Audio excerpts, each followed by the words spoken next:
What's going on, everyone? I am the Kilted Cajun, and I just got finished watching the first episode of She-Hulk Attorney at Law.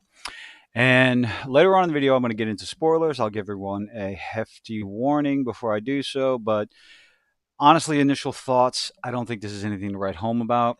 It's supposed to be a comedy. I think I chuckled once. It was all right. It was okay. It gave a couple of explanations of a couple of fan theories, a couple of theories as to, first of all, how did she become the Hulk? How is this story different than the comic book? There was an explanation in the first part. I'll go into spoilers if you haven't watched it. Is it worth the watch? I don't know. If you just want some entertainment, sure, give it a shot. If you already have Disney Plus, if you're somebody that has Disney Plus, sure, sit down and give it a go. Make your own opinions. For me, I never read the She-Hulk comic book, so going into this blind, open-minded, trying, ignoring other things online. I've ignored all reviews today. So honestly, this it did exactly what a lot of people thought it would do. Overly emphasized men are bad right off the bat in the opening scene. Um, I don't know what kind of message they're trying to push with this. It's not necessary in any sort of drama. You can build up their main character if they're a female without making all the men in the show look like raging assholes. I don't know why this is a trend. Hey, I could be overthinking it. Make your own opinions, honestly. But give it a shot. And just going to go right into spoilers. I'm going to talk about the entire episode that I can remember step by step. So, yes, I'm rambling, dragging on just to give everybody the opportunity. This is your last chance. If you want to see it without anything, go watch it. Go watch it for yourself. Make your own judgment. Make your own judgment. Come back and watch. See if I'm full of myself. See if you agree with me. Let me know what you think in the comments, but here we go. Here's your last warning. Spoiler, spoiler, spoiler.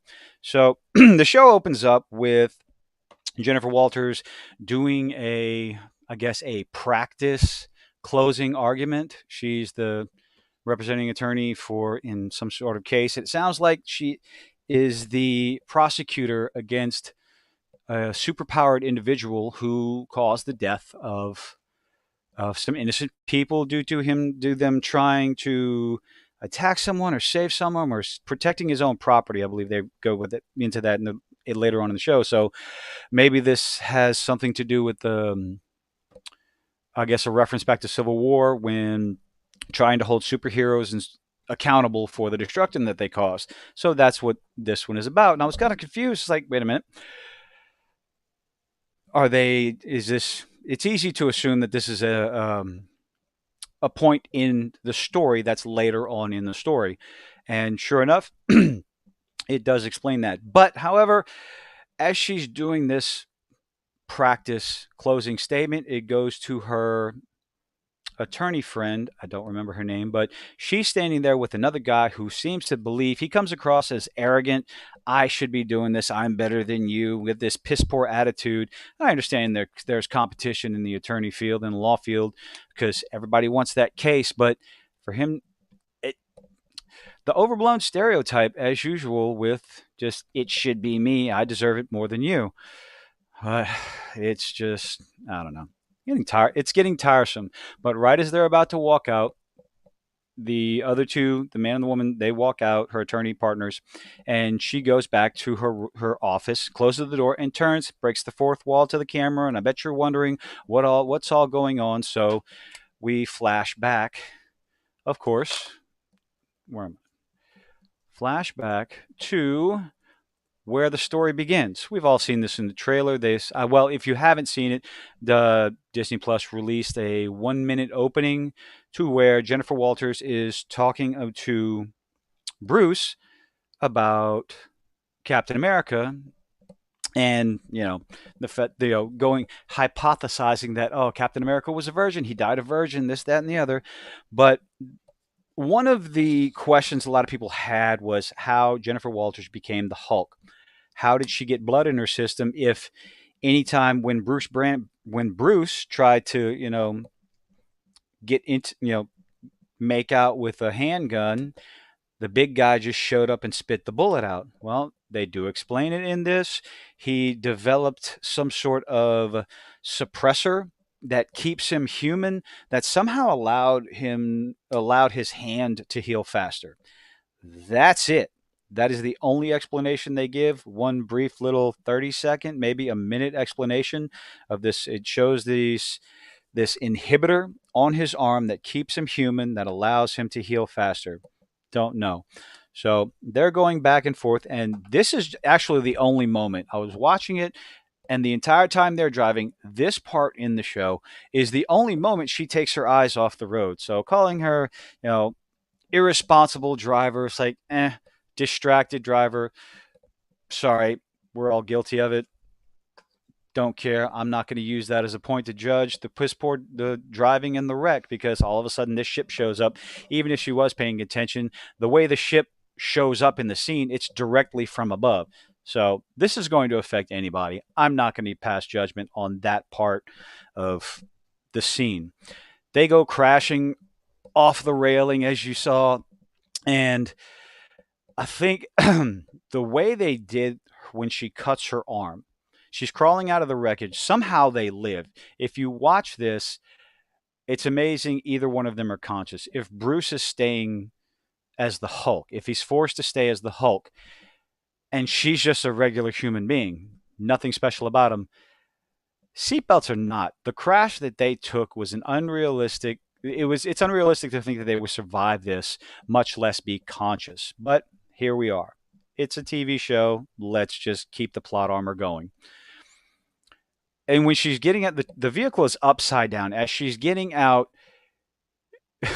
This is a nitpick. This is absolute nitpicking that I'll admit it.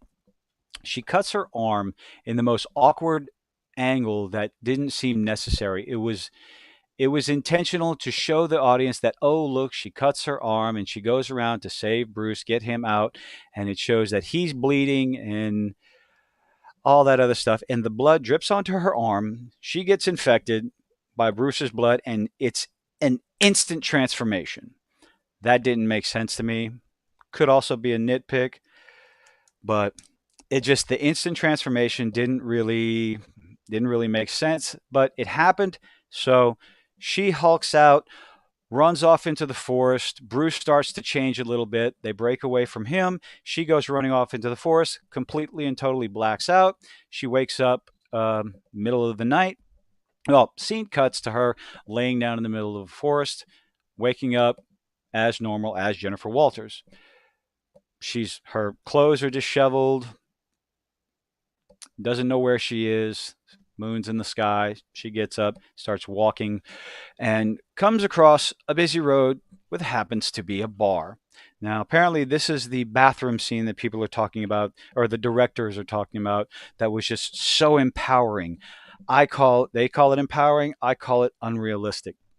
She sneaks into the back of the bar to go and try to clean up herself instead of, going to the bouncer and asking for help, I guess. I don't know. Dive bar in the middle of nowhere, or a country bar in the middle of nowhere, no other buildings around, and they have someone at the door. Maybe I just think that's weird. Maybe it's because of where I live. But she sneaks around the back. She goes into the bathroom to try to start cleaning herself up. And four women walk in and they look at her and they start making all these different comments about who did this to you. They don't deserve you. All this other stuff. Men bad, men bad, men bad. They clean her up and give her these outrageous clothes, but they give her shoes. What? No. When does that ever happen? Somebody please explain that to me. Four random women walk into a bar. Yes, I do understand they want to know what happened. They're curious. They want to help and all this stuff, but you're giving up shoes and you start doing her makeup. It just feels so overblown and over the top. Caricatures, but hey, it's supposed to be a comedy. I haven't laughed yet. After that, she gets in touch with Bruce to come pick her up, and she's standing out at the end of it. She's standing outside the bar by herself, and wouldn't you know it, bunch of guys come walking out the bar, talking and chit chatting, saying bye to everybody inside, and they see her and instantly go into the stereotypical pig man at a bar. Hey, what you doing? You new around here? You waiting for somebody? Are you here by yourself? Don't go away. We're just trying to be nice. And like, oh, why? Like, everyone wants to talk about different tropes in movies that they want to get rid of. You know, the damsel in distress. Like, can we get over ourselves with this stupid male stereotype? Like, I don't know. I guess there's a time and place, but just to be like that, to me, it just didn't. It didn't. It was just stupid. I don't know. I could be wrong. Of course, she starts to try and walk away. That's when they say, it's like, what's wrong? We're just trying to be nice. And of course, she starts to, her eyes turn green. She starts to Hulk out. And that's when that's when the Hulk shows up, tackles her off to the side. She blacks out again. And then, God dog it. We're on the island. Now, I know most of the scenes in the island you've seen in the trailers, nothing spectacular. They go through. She's normal as a human. Bruce is there as the smart Hulk, or as she likes to call him, the smug Hulk, because, he's calling himself the Hulk. And one of the things that they did, the way they show She Hulk off in the trailers as that she's just the bestest ever, the best at this and better at that. And they actually said it in the show. This is a quote. The conversation was, she says to him, say, because I'm better than you. No, he was talking about the blood in her system and how it, for some reason, they were talking about she took in a lethal dose of gamma radiation, but because of the genetic makeup of her blood, of her system, just like Bruce, her body was able to use it in a way to turn them into the Hulk, and not it would not kill them. But for some reason, when she hulks out, during the scene where Bruce has her in the room, turns on the blaze, she hulks out, smashes it, breaks the window, and walks out of it. He's trying to calm her down in the most moronic, condescending way, talking to her like she's a horse. Like, literally does the to calm her down, and she stops and starts talking to him, confused, which confuses Bruce, and he starts to wonder, how are you still in there? And they go through the dialogue of, you don't have anybody in there. There's no two people at the wheel. There's no someone else at the wheel, and this, that, and the other. And she's just talking about, nope, it's me, just me in here. I'm just better at this than you. And the Hulk, he says he's confused. That's where the I think I'm jealous comment comes in from the trailers.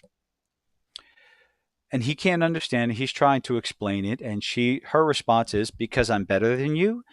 And Bruce says, you're just basically different. And her response is, in a better way.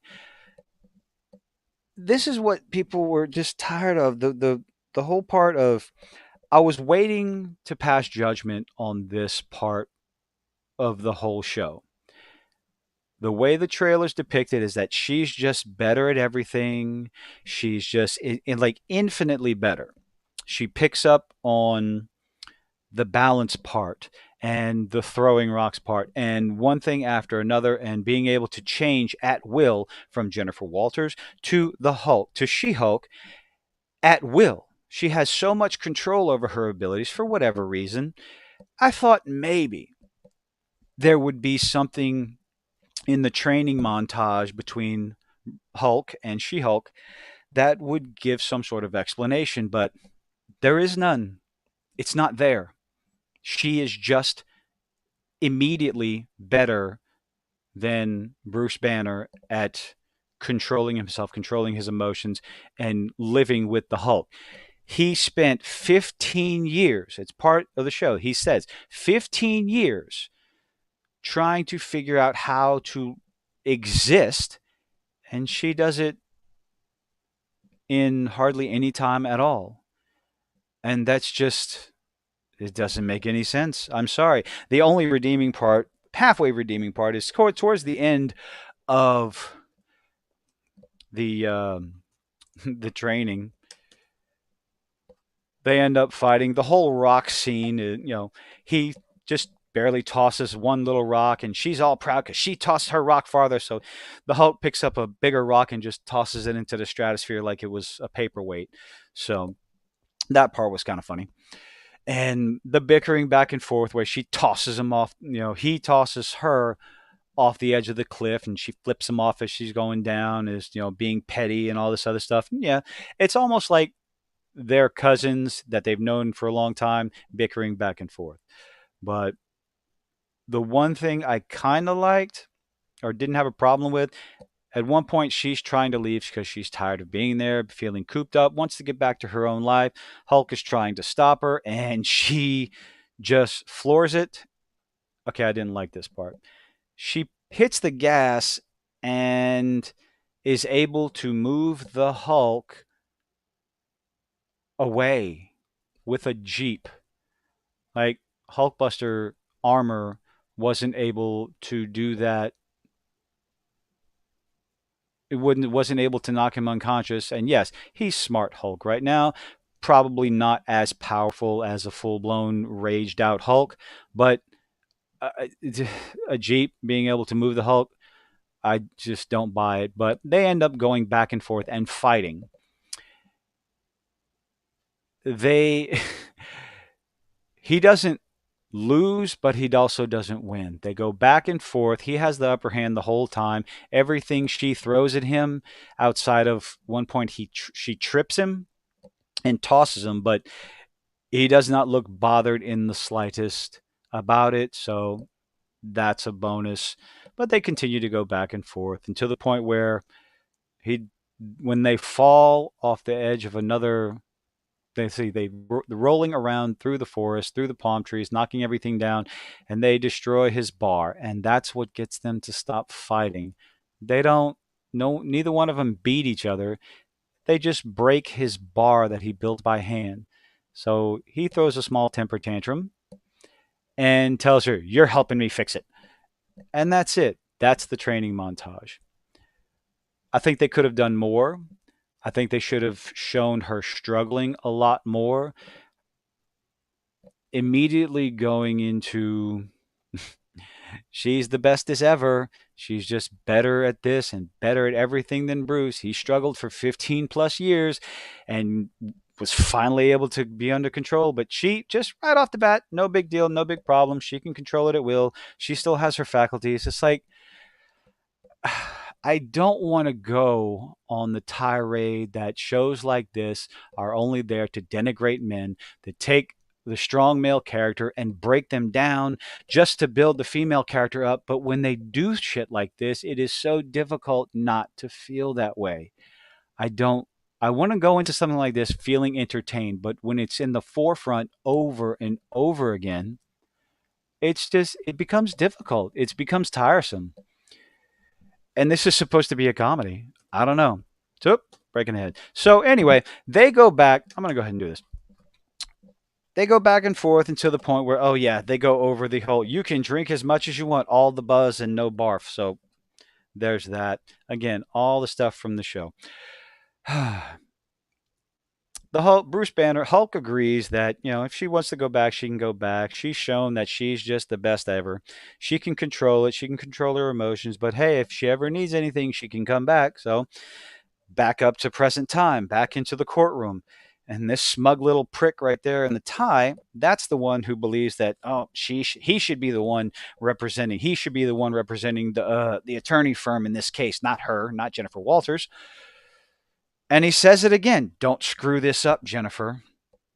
So she gets up to give her closing statement, and that's when, is it Titania? Right as she's about to talk, Titania breaks through the wall, and everyone freaks out and is running for cover. No explanation, no words, no nothing. And her little partner right there in the white shirt and jacket, she's the one that tells Jennifer, is like, oh, now it's time to Hulk up. You got to get going. And as Jennifer's going to walk away, her friend stops her and says, "No, wait, the shoes." Reminds her of the shoes. So maybe Jennifer is not so superficially pretentious to think that, oh no, take my shoes off because I don't want to ruin them. But she did mention she likes likes the outfit. Not really a big deal to me, anyway. Because, well, do you want to ruin your clothes that you spent hundreds of dollars on? So she hulks out, freaks everyone out in the courtroom, and what could have been an interesting fight between She-Hulk, the first fight for She-Hulk in the series, was a one and done.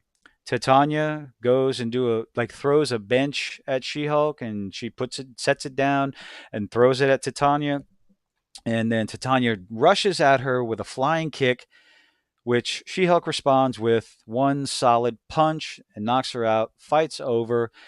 Uh, She-Hulk turns back into Jennifer, puts her shoes back on, turns around, and says, I'm ready to begin my closing arguments." And that's pretty much the show. I don't know. It's supposed to be a comedy. There wasn't a lot of spots I laughed at. Maybe my brand of humor, my sense of humor is a bit different. I know it's a bit dark, that's for sure. But maybe the show will get better. I'm going to give it a shot.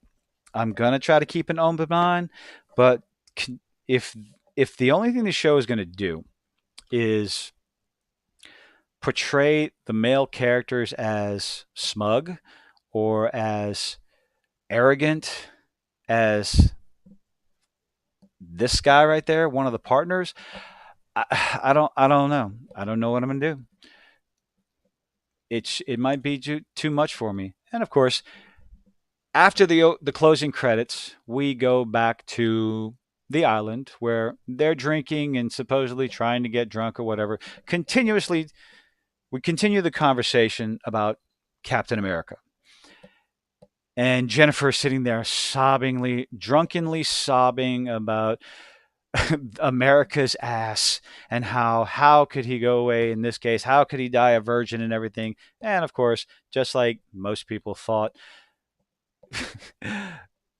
Hulk responds with um, mentions that Steve Rogers lost his virginity on the USO tour, and that's when Jennifer celebrates and wait, you're not drunk, and that's how the show ends. It ends with her going, uh, Captain America saying that Captain America fucks. Like no kidding. He was on a USO tour during a war with a bunch of women. So the idea, it was a foolish idea. I don't even know why I'm talking about it.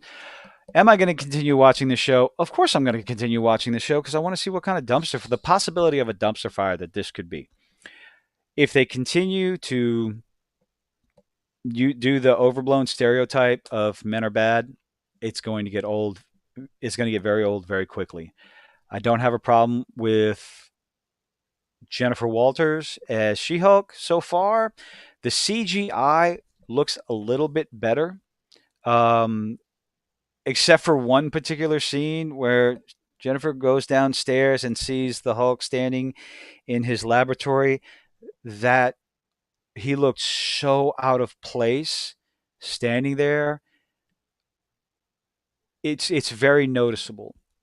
Um, Other parts, the where in some scenes Jennifer looks 3 feet tall next to Hulk, and other scenes she looks 5 feet tall next to Hulk.